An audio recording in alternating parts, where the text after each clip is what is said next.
All right, so what's this one called, Isaac? The man who didn't have any friends. None. The man who didn't have any friends. There was once a man who didn't have any friends. None. Do you have any friends? Well, of course you do. But not Zacchaeus.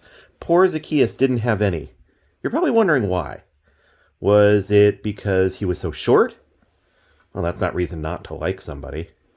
Was it because he had a name that was hard to say? Well, neither is that. Even though he was short and he did have a funny name, that wasn't it. No, people didn't like Zacchaeus because he stole their money. Oh, Zacchaeus collected taxes. Taxes were what people had to pay the king. But Zacchaeus took more than he was supposed to and kept the extra money for himself and made himself rich. And everyone knew what he was up to, and it made them angry and grumpy. They didn't like Zacchaeus at all. So they made sure he knew it by doing things like avoiding him and walking on the opposite side of the street and pretending not to see him and whispering things like, there's that nobody who thinks he's a somebody, loud enough so that he could hear. That wasn't very nice to Zacchaeus, was it? Mm-hmm. Well, anyway, one day a huge crowd gathered by the road. Jesus was coming to their town, and everyone wanted to see him. Zacchaeus wanted to see Jesus too, but everyone was too tall. He tried jumping up and down, but that didn't work. He couldn't see a thing. Luckily, Zacchaeus had an idea. Do you remember what the idea is? Wait. What's he going to do? I don't. Do you remember Zacchaeus? Do you remember the story, Isaac? No. No, okay. He had an idea. I'll climb that sycamore tree, he said. So he did. He was surprisingly good at climbing trees for a man who was so unusually short that he had to take a flying leap just to get into the chair in the morning. Whoa. What's going on here? Oh, look at that. From the tree, Zacchaeus had the perfect view, all the way down the road. Another minute, and suddenly Jesus was at the tree. He stopped and looked up. Zacchaeus saw Jesus. And Jesus saw Zacchaeus.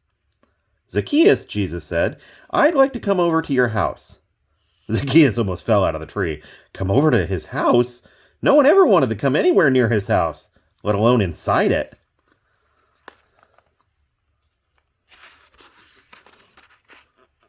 The people saw this, and needless to say, it made them even more angry and grumpy than usual. They mumbled and murmured and muttered, why is Jesus being kind to that big sinner? Doesn't Jesus know about him? Zacchaeus scrambled down and took Jesus to his house. He was in a big hurry because he didn't want Jesus to change his mind. Perhaps Jesus hadn't heard about him. Perhaps Jesus didn't know about how he had been stealing and how no one liked him and how he didn't have any friends. But Jesus knew. He knew all about Zacchaeus and the stealing and everything. And Jesus still loved him. Zacchaeus was ashamed. Lord, he said, turning pale, what I've done is wrong. What are you doing, Rainer? You walking across the page? What I've done is wrong, but now I want to do the right thing. I'll give the money back to everyone. 4 times what I stole. And that's just what he did. Jesus smiled. My friend, he said, today God has rescued you. What do you think? Jesus loved Zacchaeus when nobody else did. He was Zacchaeus' friend, even when no one else was, because Jesus was showing people what God's love was like. His wonderful, never stopping, never giving up, unbreaking, always and forever love. Do you guys ever feel like you don't have a whole lot of friends? You wish you had more friends like Zacchaeus did? And then Zacchaeus got to be nice to other people.